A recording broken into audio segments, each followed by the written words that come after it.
તાનાશાહી સામે આજે ખોટા કેસમાં મને ફસાવવાની કોશિશ કરી છે, પરંતુ અમે આમ આદમી પાર્ટીના ક્રાંતિના યોદ્ધા છીએ.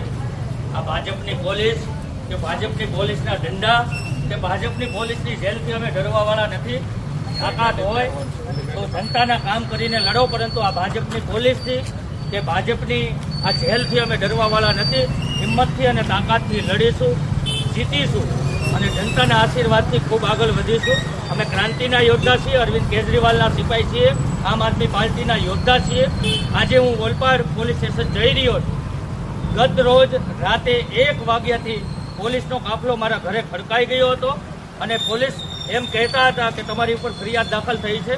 ભાજપના નેતાઓના ઇશારે મારા ઉપર ખોટો કેસ દાખલ કરી અને મને દબાવવા અને ધમકાવવાની કોશિશ થઈ રહી છે, પરંતુ અમે આમ આદમી પાર્ટીના ક્રાંતિકારી યોદ્ધા છીએ. અમે ધગધગતા ધરતી ફાડી અને ધાન પેદા કરવાવાળા ખેડૂતના દીકરા છીએ. અમે તમારી પોલીસ, તમારી જેલ કે તમારા દંડાથી ડરવાવાળા વ્યક્તિ નથી. તાકાતથી લડીશું, જીતીશું અને જનતાના આશીર્વાદ મેળવીશું.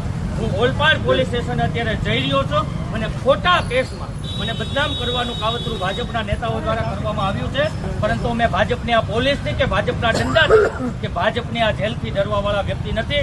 તાકાતથી લડીશું અને હું પોલીસને સમર્થન આપું છું અને હું મારી જાતે અત્યારે હું ઓલપાડ પોલીસ સ્ટેશન હાજર થઈ રહ્યો છું. ખોટી રીતે મને હેરાન પરેશાન ગત રોજ રાતે 1 વાગ્યાથી મને ઘરે ગોંધી રાખ્યો છે. પોલીસ ઉપર પણ પ્રેશર આપવામાં આવ્યું હતું. ભાજપના નેતાઓના હિસાબે વારંવાર કહેવામાં આવ્યું હતું કે તમે અત્યારે હાજર થાઓ, અત્યારે હાજર થાઓ, પરંતુ અમે આ ભાજપની પોલીસથી ડરવાવાળા નથી. અમે તો આમ આદમી પાર્ટીના ક્રાંતિકારી યોદ્ધા છીએ. લડીશું અને આવનારા દિવસોમાં જીતીશું. બોલો ભારત માતા કે જય! ભારત